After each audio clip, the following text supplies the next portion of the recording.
Hi, this is Lisa Marie Graves, and I'm hosting the 5th Annual Women's Legacy Conference. Thank you so much for joining us as we discuss leaders prepared for change. Today, my guest is Tamara Payne. She is the founder of Ensemble Coworking. Hey, Tamara. Hello, Lisa.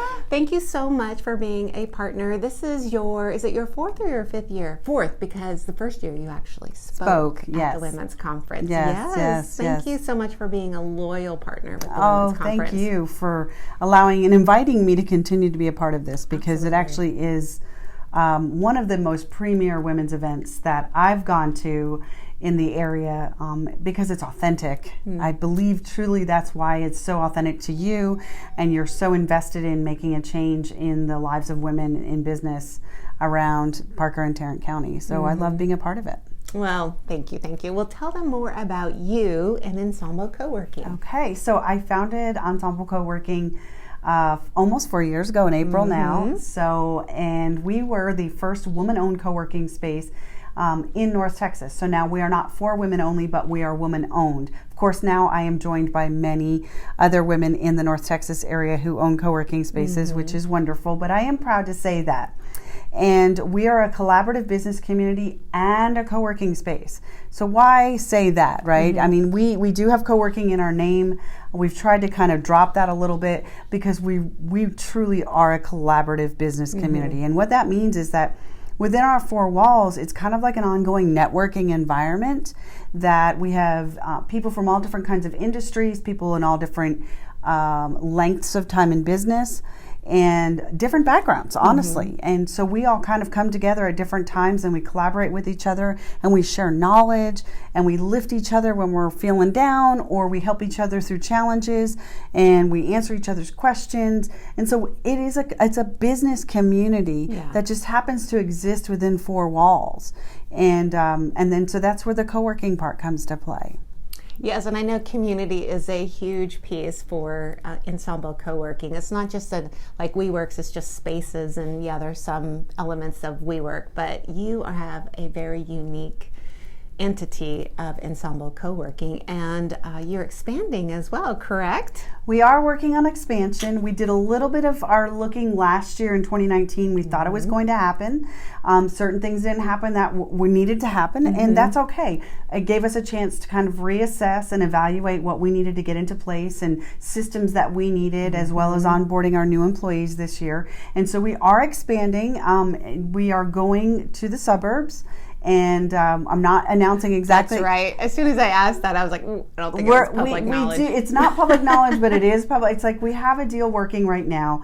And I can say we're looking at Burleson first and foremost, and then we would love to come out west into Parker County. We would love to go north into North Tarrant County, and then southeast a little bit further into Mansfield, and serve the communities that exist in those areas that are very heavy with small businesses, and that they really crave that collaboration and the knowledge and the mentorship and the classes and the programming and all of that comes with a collaborative business community like Ensemble. So yes, I can't honestly say that it's gonna be done at the end of this year, because it is a bigger project that we're working on. It may be a new building with somebody else, and it's going to be a multifaceted building, and we would just be in there. So I'm not a part of the building project, and so things are a little kind of tentative Still and in planning. in flux, because that's not in my control. I will say though that I found some great people to partner with for this in this building,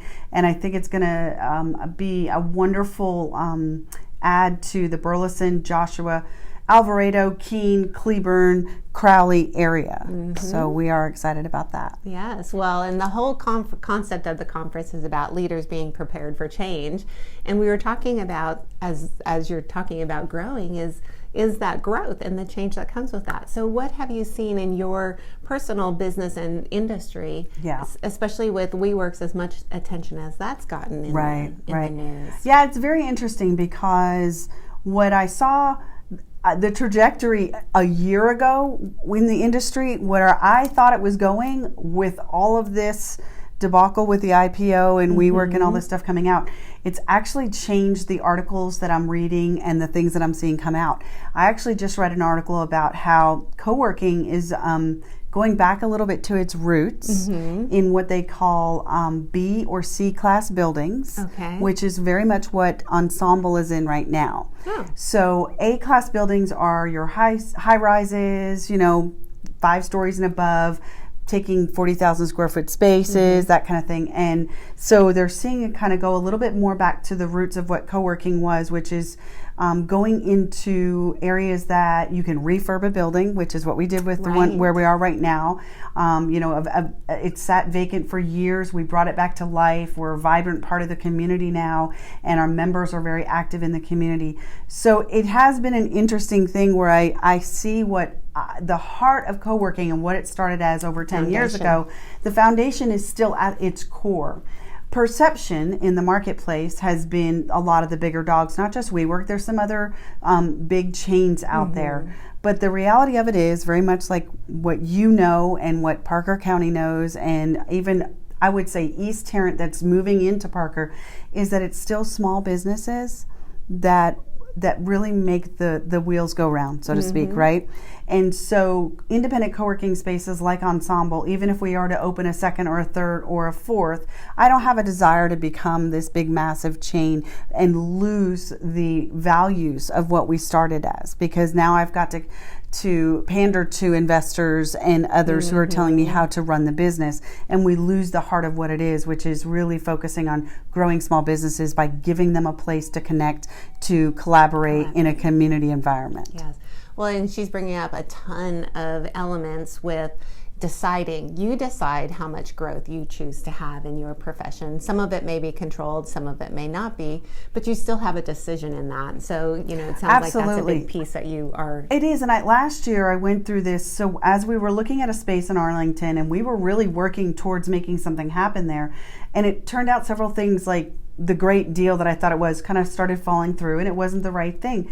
And it made me hit pause for a second and say, am I growing because others are expecting me to grow, and having that ongoing question of, so when are you going to open another? It's like when you have a baby, right? When are you going to have another? When are you going to have another? When are you going to open another? And I had to stop and really take a break and sit back and say, am I considering this for the benefit of Ensemble and really what we can do in the marketplace, and is it financially sound decision, or am I doing it from an ego place because people are asking me to open, or you should open another, you should, and well-meaning shoulds, but there's a lot of factors that come into play when you consider to grow a brick and mortar business. And so I took some time off to really kind of evaluate, what is it that we're trying to do at Ensemble? Is it easily duplicatable? Obviously, can it be profitable? And then how do I make that more profitable? Because your first time around, you're always make a lot of mistakes, right? And so I know now what I would and wouldn't do with the next time. And to be honest with you, whether you have a brick and mortar or a service-based business, you still should evaluate the mistakes that you've made, and now how do you move forward to try to avoid going down that bad path again, right? And one of the other great things that I pulled from your growth and change in your industry is the foundation of your organization. And while there's coming out with new techniques, foundational elements of what you do in your business are still the keys to keeping your company the way that it is, as far as its traditions, its cultures, its values, and to continue practicing some of those things that you learn to grow your business foundationally. Absolutely. So that was something it's really those big core elements that you have to master, the core elements of business in order to even go to the next phase. And then like you said about the culture, like that was a big thing for me as well in 2018, 2019, was figuring out, I knew what our values were, but like holding true to them, and again, not listening to the shoulds and not getting overly distracted by what other people are doing in the marketplace that are in my industry, and just saying, look, this is what we started for. In my heart of hearts, I know that this is what works. And when I leaned into that is when things started to explode. Yep, having confidence in what you're doing and why you're doing it. Yep. Your big why. A lot of times when people are trying to dig deeper into what's going on, and man, sometimes they want you to go back to your why, but it's a foundational piece. Why are you doing what you're doing? Why do you offer what you do? Why do you do your customer service the way that you do? So Absolutely. your why, being very confident and knowing what your why is and is huge. And really standing your ground on it and being able to explain it. When you have those that, again, are meaning well in most cases, and being able to say that this is why we started, this is who we serve, and especially the who we serve thing, and not being afraid to say this is who we serve, because when you're consistent and confident, I love that way of saying it, in who you serve, they will show up. Yeah, because you're speaking a message that is who you want to work with. Yeah, absolutely. So one of the questions that we ask our leaders is, what is the hardest kind of change that a business owner faces? Well, I got to speak from my experience. And for me, some of the biggest change obviously being able to hit pause to be able to do what I did last year. Absolutely. To be able to self-analyze, take a look deeper into your business and say, okay, what's reality, what's not. But the next thing that came out of that was hiring people. Oh, yes. That probably, and I've had employees in the past over the last 20 years. I've had contract employees. I've had a little bit of part-time admin people here and there, but no consistent employees that I needed to train, and therefore I needed to get all of the things out of my head and into paper so that I can equip them to be strong and successful without me overlooking their shoulder. So that was the important thing for me. Interestingly, I would say probably your hiring process is critical. I say interestingly because for me it was a God thing. I want to say lucky, but I know that God placed Clint Grimes in my life because he's amazing.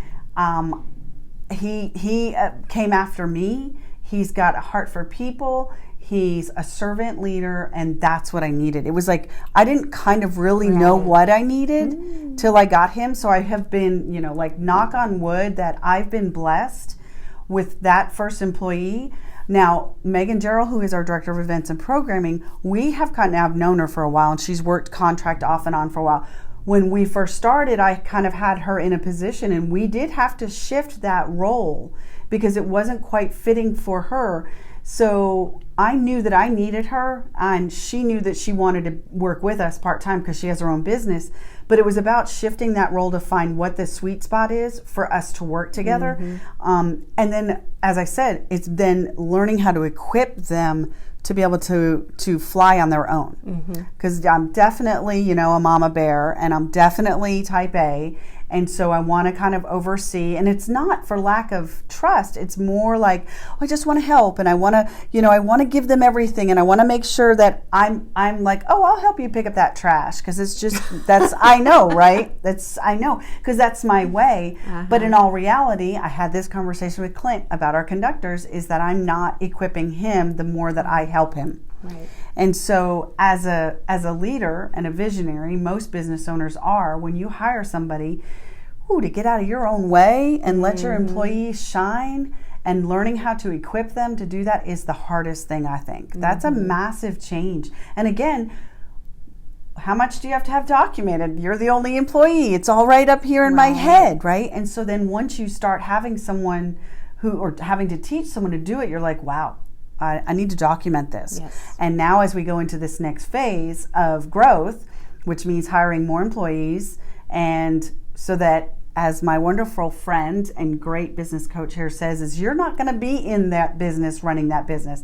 So there's a solid playbook in hand that I can hand them, and they can run the business from the day-to-day operations, and I oversee the visionary, obviously paying the bills and the financial and the fiduciary things like that. But that's the hardest thing. But I'm working on that part now for the next phase of growth. So the employee part it's relieving once you get them to a level. But let me tell you, it took 6 months to get Clint to where I'm not there anymore. Like, I don't have to be in the office. I have my own office outside of Ensemble, which I thought I would never have. I never did. Thing. But the best thing that ever happened to me. So it is, it's phenomenal. Yeah. So I will tell you, it's like that I still hard. struggle with letting go of control. We still jokingly have meetings, the three of us, and it's like, I'm supposed to do that. Let us do that, right? That's what they're saying. I'm like, I got you. Yes. Well, I want to jump in because while she has a brick and mortar and actual employees, she had mentioned contract employees. So as an independent myself, it's important to evaluate what are some things that I'm not that great at? What are some things that are holding me back from moving forward? And then finding people that can fit into those. So I have also hired some people to help me in elements that I'm not the strongest in. And I'll tell you, it has helped me progress in my business so much faster, so much better, because now I can focus on the things that I'm best at. Mm-hmm. If you're considering finding, you're kind of at that point, that tipping point, do I need somebody else or do I not? It's really great time to write down the things that you don't like doing, things that you aren't the greatest at. Find the people that are. And there's affordable options that you can have. So whether they're an employee or I have contractors employee. too. Mm-hmm. I still have subcontractors. So I have outside companies that I hire to help with bookkeeping, to help with social media management, to help with personal admin of me. Because I need that. And a coach. Yeah, absolutely. You always have to have a coach. I mean, you really, really do. So you're right. I mean, perspective, outside perspectives. Even though I have employees, I still have to have contractors for other things because there's other parts within my company that may never be big enough that I need to hire someone full time to pay them to do it. Doesn't make sense financially. Nice. So, well, how can they find out more about you and Ensemble Coworking? Great. Well, I know that some of you watching may not live in the Fort Worth proper area, but I want to encourage you that when you are in the area to pop by, take a tour. We're located at 1617 Park Place Avenue, where it's Suite 110.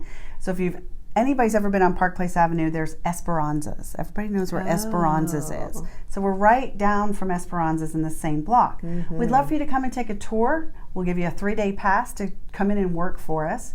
If you are popping into the Fort Worth area to meet with clients, we want you to know that you can rent conference rooms from us by the hour, half day, or full day. And then you also have drop-in work days where you can work for $20 for the day. Nice. And that gets you the whole community. You get to meet a lot of people. The coffee's free. We have great ergonomic chairs and desks. It's not like sitting at the coffee shops where the desks, I mean, the tables are hard and the chairs are hard and they're not adjustable. So we want you to be comfortable when you come into work. We have a large event space as well that can be used for larger meetings and workshops. And then, of course, our memberships. We have private offices. We have open co-working, dedicated desks. And we offer a lot of great networking events and classes as well. So you can find out more at ensemblecoworking.com. And then all of our channels on Facebook is Ensemble Coworking, and Twitter and on Instagram is Ensemble Cowork. Nice. Yeah, and you can find out more. And then you can just click in the connect button on there and you'll be able to connect with us. It'll typically come to it always comes to me and Clint, so I see it if you were looking for me in particular. Yeah, and LinkedIn. You're on LinkedIn. And I'm on LinkedIn. Connect with me on LinkedIn. Absolutely. Is there anything you'd like to encourage them to come to the conference? Absolutely. I mean, as we said at the beginning, if you missed it, this is my 4th year sponsoring the conference. I was a speaker at the beginning. I've watched this conference grow from a little idea into this phenomenal women's. I keep thinking of a teacup where you're pouring into it. So I feel like uplifting conference where you're pouring in to the souls of women. Yeah. It's very unique and different. Every single year is a little bit different than the year before, and that's with great intention because I know you go about it very intentionally. And I love that because you get to meet great women. I always meet some phenomenal women. I get some great t-shirts that are inspiring and comfortable, and I get to wear them all throughout the year underneath my jackets, and I look and then there's great door prizes, and then the speakers. Again, you're very careful to curate your speakers and your content to make sure that they walk away with core foundational help. Yes. which I'm all about. It's all about getting, we love the fluff and stuff, and there's always room for that. I mean, I love that as well. But getting some tactical and practical things is critical. Yes. So, Well, so thank sign you. up at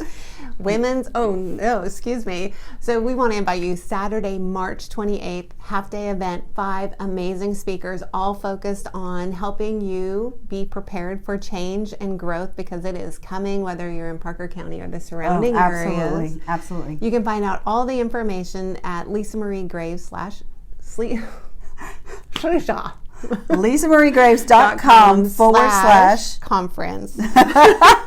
You can register there. We still have a few openings for partnerships if you would like to be seen in a video, so that people can find out more about what you do. And also, the night before, come to the VIP reception so that you can meet other amazing women as well. So we look forward to seeing you in the room at the Women's Legacy Conference. Thank you again, Tamara, for being a partner. Thanks for watching. Thanks for watching.